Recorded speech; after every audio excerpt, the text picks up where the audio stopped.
iba a preguntarle a Carlos Ruiz, usted dio al final de su intervención una lista de medidas que podían favorecer a mayor ingresos para el Estado. Sin embargo, nos encontramos con muchísimos más recortes que se nos exigen desde los mercados, de tal manera para bajar la prima de riesgo. Yo pregunto, si aplicamos esas medidas, de acuerdo a que reducimos algunos síntomas al respecto de bajar la prima de riesgo, porque tienen menos argumentos para criticarnos sobre nuestra deuda. Pero pregunto, ¿eso sería solucionar alguno de los síntomas? Quiero preguntar, no sé si me sigue a dónde quiero llegar. Quiero preguntar, ¿de qué manera nosotros conseguiríamos reducirle los argumentos aún jugando a su mismo juego? ¿O es que la cosa está tan absolutamente atascada? ¿Es que de verdad que no hay ninguna manera? ¿O es que simplemente tenemos que jugar al reformismo barato o simplemente destruir todo este sistema y volver a reconstruirlo? O sea, quiero saber hasta qué punto desde el mismo juego estamos tan atrapados.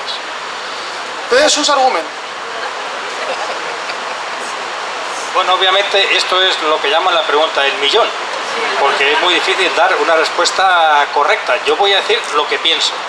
Estoy de acuerdo contigo y con todos vosotras y vosotros, me imagino, en que el sistema este no tiene solución, no tiene salida, es inviable, es imposible.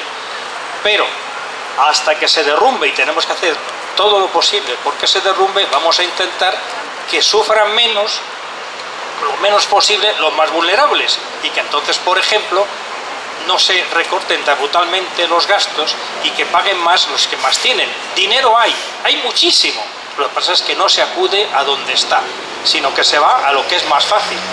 A los funcionarios, a los pensionistas, a los trabajadores que declaran su salario en la nómina.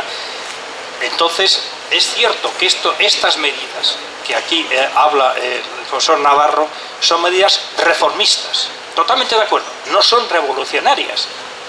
No basta, está claro que no basta, pero mientras que sentamos las bases para que este sistema caiga del todo, intentemos que haga el menor daño posible. Va a ser muy difícil, ¿eh? Yo, y esta es otra impresión que yo tengo personal, esta gente va a acabar, como decía anteriormente, si no controla el cambio climático, y veremos a ver qué pasa aquí tras el 21N, tras el 20N, y sobre todo lo que pasa en Estados Unidos cuando triunfa el Partido Republicano, es la muerte para todos. ¿De acuerdo?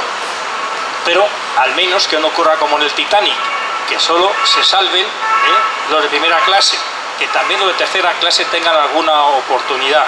Pero hay que separar y tener bien claro que una cosa son reformas y otra cosa es un cambio revolucionario del sistema, que es lo que necesitamos.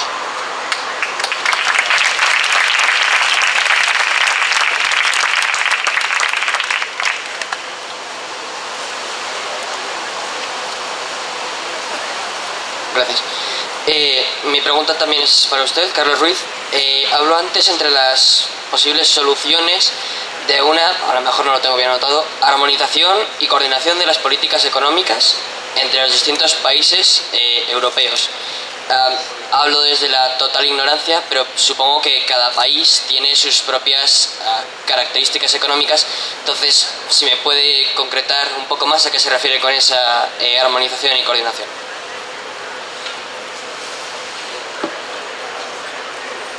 Bien, yo no hablaba, pero me parece bien que lo hayas planteado de armonización económica, hablaba de armonización fiscal, pero me parece bien que hayas planteado lo de armonización económica, porque cuando se instaura la Unión Europea y sobre todo cuando se instaura la moneda única, no se tienen en cuenta las grandes diferencias existentes entre los países que integraban en ese momento la Unión Europea y no digamos con los que han sido se han incorporado después. O sea, la diferencia entre Rumanía y Noruega es bastante notable. Intentar que funcionen al unísono. Se oye, intentar que funcione al unísono y de manera armónica es imposible. Entonces, la Unión Europea se instaura, me acuerdo cuando se llamaba anteriormente el mercado común, que era lo que era, el mercado común se instaura sobre todo para conseguir un mercado único, y ahí está el Tratado de Maastricht que instaura el mercado único.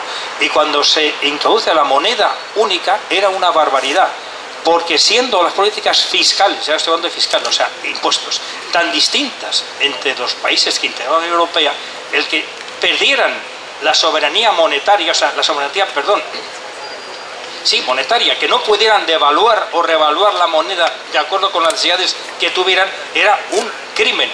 En esa época no se vio así porque lo que interesaba era ampliar el mercado, facilitar la libre circulación de mercancías, servicios, personas y sobre todo capitales. Y quería insistir en algo muy importante. Desde los inicios, en los tratados diversos de la Unión Europea, se insiste en que no se puede establecer ningún control al flujo de capitales. Esto es una auténtica barbaridad que está llevando a lo que está llevando, a que el señor Ortega ponga su centro de cobros y pagos en Irlanda, porque no hay nadie que se lo prohíba, y si en Irlanda paga el 12,5% y aquí paga el 30%, no hay duda.